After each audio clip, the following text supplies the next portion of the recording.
కాంగ్రెస్కు సీఎంకు చిత్తశుద్ధి ఉంటే బీసీని సీఎం చేయాలని జై భీమ్రావ్ భారత్ పార్టీ తెలిపింది. సీఎం రేవంత్ రెడ్డి వెంటనే రాజీనామా చేసి బీసీని సీఎం చేయాలని ఆ పార్టీ రాష్ట్ర కార్యనిర్వాహక అధ్యక్షులు ఎర్రా కామేష్ డిమాండ్ చేశారు.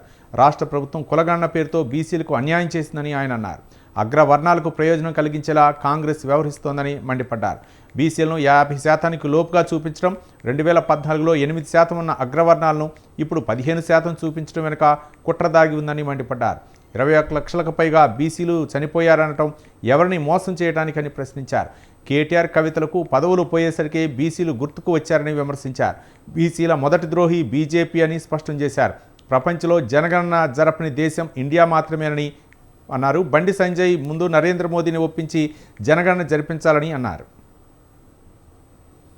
మేమేమంటున్నామంటే జేబీపీ పార్టీగా ఒకటే డిమాండ్ చేస్తున్నాం. కాంగ్రెస్ పార్టీకి కానీ రేవంత్ రెడ్డికి కానీ నిజంగా బీసీల మీద అంత ప్రేమ ఉంటే ముందు మీరు రాజీనామా చేసి బీసీని ముఖ్యమంత్రిగా చేయాలని చెప్పి మేము ప్రధానంగా డిమాండ్ చేస్తాం. ఎందుకంటే మనం పాలకులం అయితేనే మనకేం కావాలో తెలుసు. అగ్రవర్ణ నాయకులు అధికారంలో కూర్చొని ఏదైతే 2014 సమగ్ర కుటుంబ సర్వే చేసిందో అప్పటికి ఇప్పటికీ అంటే ఒక 21 లక్షల మంది బీసీలు తక్కువ ఉన్నాయని చెప్పి చూపెట్టి 50% పైనటువంటి బీసీ జనాభాను ఇంకా చాలా మంది వాళ్ళు వివరాలు ఇవ్వలేదని చెప్పి ఏదైతే ఉందో దాన్ని ఉపసంహరించుకొని మళ్ళీ మేము చేస్తున్నాం అంటున్నారు. మేమేమంటున్నాం అంటే జేబీపీ పార్టీగా ఒకటే డిమాండ్ చేస్తున్నాం.